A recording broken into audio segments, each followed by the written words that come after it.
الصمد صاحب استاد شعبہ حفظ مسجد سمر گارڈن میرٹھ، جو اپنے خوبصورت اور منفرد لب و لہجے میں قرآن کریم کی تلاوت پیش فرما رہے تھے۔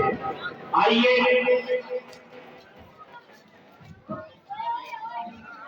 دربار رسالت امام صلی اللہ علیہ وسلم کو رخ کرتے ہیں